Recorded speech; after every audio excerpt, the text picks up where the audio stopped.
Hey guys, before we get into the gameplay and the commentary, I just wanted to point something out. If you didn't already know, Xbox Live has a new application that lets you watch YouTube videos on Xbox. So now you can watch videos on YouTube on your TV, on your gaming system. So that's awesome, and if you want a little more clarification, then feel free to check out this video. It's by Freddie Wong, and he's going to talk to you guys a little bit more about the app, and yeah, thanks bros.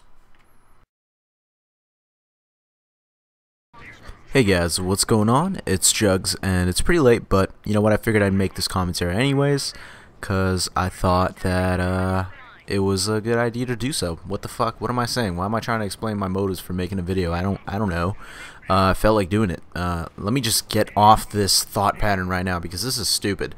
But yeah, so the point of this commentary, I just wanted to announce something to you guys. You guys know that I've been like kind of rallying for the removal of hitscan weapons in this game simply because I despise the idea of point and click in a game where projectiles are so hard to use, and you know, it's a weird subject, but you know, I don't really want to dive into that because I don't feel like complaining, even though it is more or less, you know, what's the constructive criticism. But I don't feel like doing that. The reason that I'm making this video is to announce to you guys that Hi-Rez has actually announced that they are removing all the rapid-fire hit-scan weapons in the game. And that's the assault rifles, that's the Soldier's assault rifle, or the Ranger's assault rifle, that's the Rhino's SMG, that's the TCN SMG for the Technician. And they're taking out these hit-scan bullets, these hit-scan weapons, and they're keeping the weapon in, but they're changing it to projectiles. And what that means is that if you guys are fans of those classes, the Infiltrator, the Technician, and the Ranger, don't fucking soil your panties. Don't freak out, because you know, as much as I despise, you know, automatic weapons in a game where projectile weapons should be the king, you know, I still acknowledge that people like to play it, and you know, if it's balanced, then I have no issue with it. And I don't completely want to nerf everybody's fun into the ground just because I don't personally agree with it. All I want is for, you know, the more skill-based classes to succeed, you know what I mean, like under the right hands. I don't like, you know, less skilled players overcoming more skilled players simply because they're using a certain class, and that's the only thing that I disagree with. So don't freak out. You know, just because your weapons are not going to be projectile, they're not going to be simply point and click, that doesn't mean that your weapons are going to be useless. If you guys have, you know, ever tried the Raider, which is the class that has he's kind of like the demo man. He has the grenade launcher, launches like 4 or 5 nades at a time from his grenade launcher gun primary, and then his secondary is a assault rifle.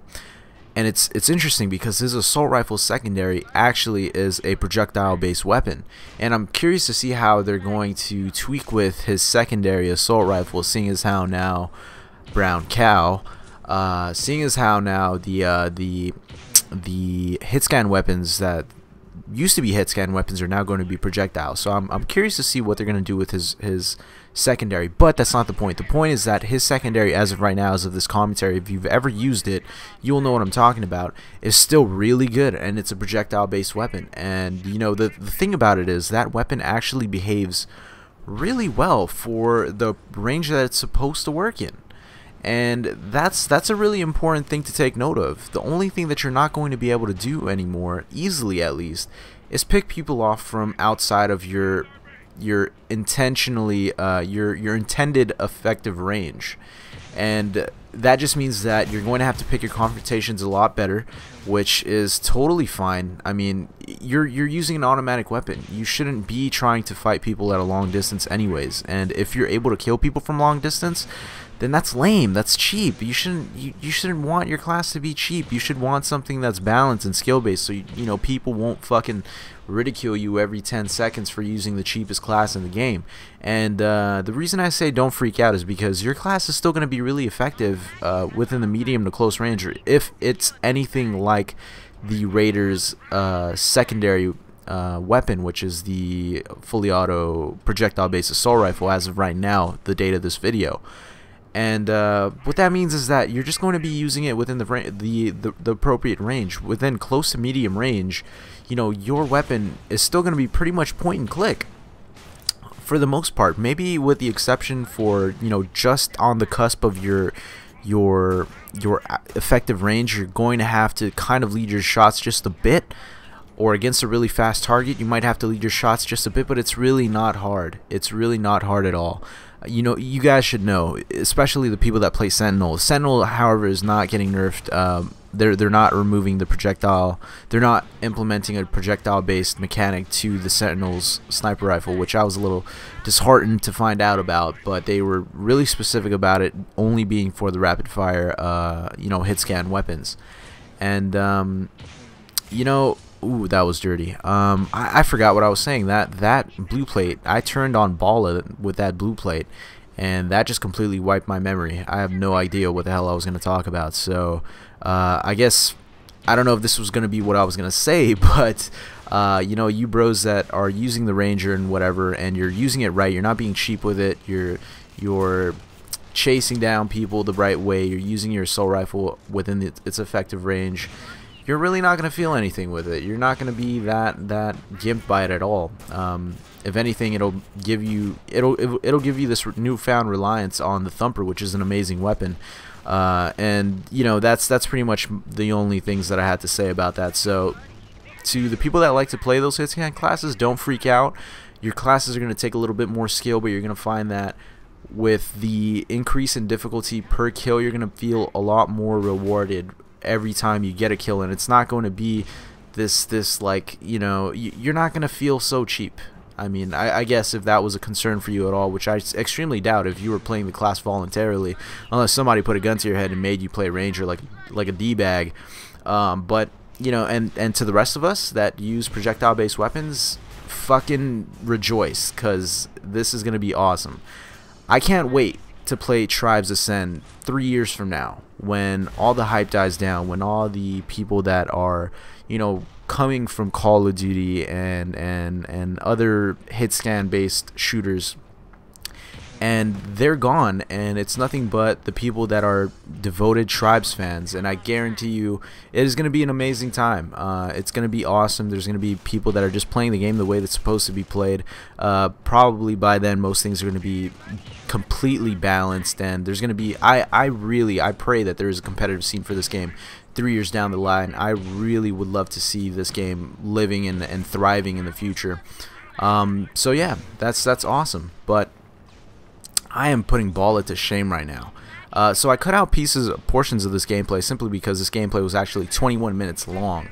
And this is gameplay with a Pathfinder. So now that we got that stuff out of the way, I kind of wanted to shed some light on the Pathfinder class as I get fucking turned into roadkill. And I couldn't hate on it. That was fucking awesome. I had to give him a pat on the back for running me over. The Pathfinder, the tiny little class that's supposed to be really mobile, getting fucking ran over by a little bike. But yeah, so this is the Pathfinder class. I think I may have posted a gameplay or two, but I haven't really gone into the class too much. I haven't really explained what the class's abilities are and what its intended role is. And so I figured, you know, I'd take the time to do that in this commentary. And first things first, his primary weapon is a light spin fuser. It's different from the regular spin fuser in that it deals less damage, as far as I know. Don't quote me on a lot of the stuff that I'm going to say. A lot of it is just... It's a little bit better than speculation, but not by much.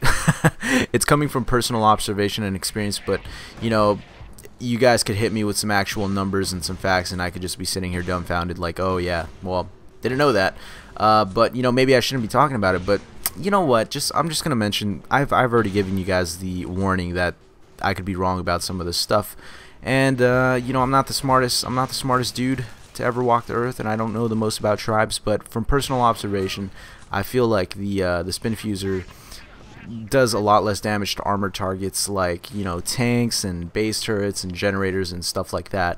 So that's another downside to the light spin fuser. There's pretty much no positives to the spin fuser over the standard spin fuser or anything else really.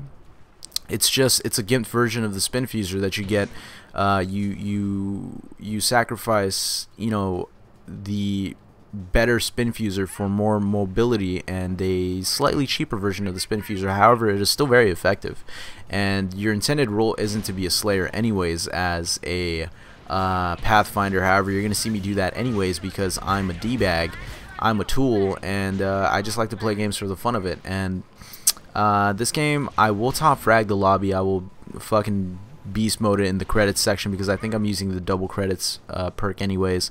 But I do really well in this game, and I think I don't want to spoil how it ends, but yeah. So the intended role for the Pathfinder is not to be a fragger. You're not to be a you're not supposed to be a slayer. You're supposed to be either a flag capper, but I don't really think that's what the developers had in mind for the Pathfinder. I think that they intended for the Pathfinder to be primarily a flag chaser and then kind of a flag capper on the side as well. And I feel like they intended the jumper to be the flag capper, but it didn't work out that way because the jumper is not as good as the Pathfinder.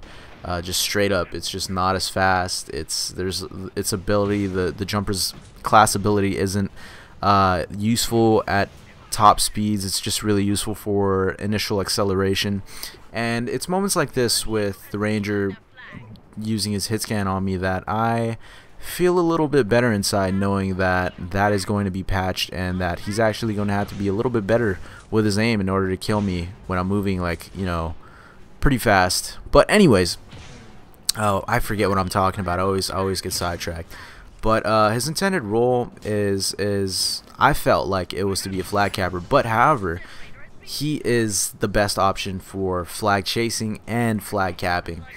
And as indicated by, you know, the first competitive scrim that we've ever had, it was they had one Pathfinder, and he was a flag capper. But that's what he functions as the best, and that's because he has a high amount of acceleration. He has a high max speed, and that just makes him a really mobile class. A spin fuser is great for you know, what you saw right there. Spin fuser is great for giving himself a boost. What you saw right there, that nade that I threw, that's another thing that makes him really useful, because his nade doesn't do a crazy amount of damage like normal nades do, but he can throw it really far and it won't detonate until it hits something, and it functions really similar to the thumper or the what is it called, the jumper's crossbow.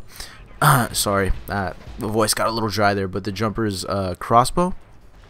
And the only exception is that it moves a lot slower, and it has a pretty good radius to it, pretty good effective radius to it, especially after you go down the skill tree for the Pathfinder. You unlock like a 15% extra effective radius for the, it's called a Nitron grenade or something like that. I just call it a concussion nade because I'm a COD fanboy, I guess. That's what I know it as I kill myself here, because I had no fucking clue that orbital strike would hit me from all the way over here and I get a quadra kill. It's not a quad, it's a quadra kill. Okay, this isn't Call of Duty, bros. But anyways, that nade is awesome. It's so satisfying to actually hit somebody with that nade, especially when you haven't unlocked that 15% extra radius for it, simply because you pretty much just have to hit the guy with the fucking nade on the head in order for him to drop the flag. But when he does, a lot of times they don't know what to do. Like, they're just clueless. Like, where did the flag go? Like, I know that's how I was initially when I first started playing the game. I got hit with a concussion nade and everything went white and I didn't know what the fuck was going on. I thought I got cummed on. And it turns out I dropped the flag and I got hit with a Nitron nade. And I just sat there looking stupid, going like 190 miles per hour past my flag that I was intending on, you know, that I was trying to carry. But see, I think that after I get that perk, that will actually work, that range that I threw that Nitron nade. But that's one of the reasons why he's really good as a flag chaser. He can make you drop the flag, and that's fucking awesome. Another reason why he's good as a flag chaser is what else? What other reason? That's pretty much it. He's an awesome flag chaser. What else? His secondary weapon. He has a shotgun secondary, and it has about, I want to say, 5 rounds in the barrel, standard, before you unlock things in the skill tree. And I think he can upgrade it to a max of like 7 rounds in the chamber or 6 rounds in the barrel, whatever. It's really good close range. Not so good anywhere else really. It's a shotgun. I wish that it was more effective with shooting down missiles that are honed in on you, that are locked onto you, because that is the bane of the Pathfinder's existence if you can't find proper cover. If you're doing a flag chase and you're running mid and you can't get behind this gigantic mountain, or you can't find a obstacle to get in between you and that missile, it's gonna rape you, and there's pretty much shit you can do about it. But yeah, that's pretty much it as far as I can remember. He has an energy pack, which is his class ability. I have no idea how that fucking works, because I try to use it, but it doesn't seem to give me any energy. And so, you know, if you guys know how that really functions, then please feel free to clarify. But as of right now, I don't know. Opinions on the Pathfinder, maybe I'll save that for another commentary. It's a good class. I just feel like it should be a little bit faster. But that's pretty much my only complaint with it. With the squishiness that it has, I think it should be a little bit faster than what it really is. But anyways, I hope you guys enjoyed the video. Rate if you liked it, favorite if you really liked it. Peace out. This has been Jugs.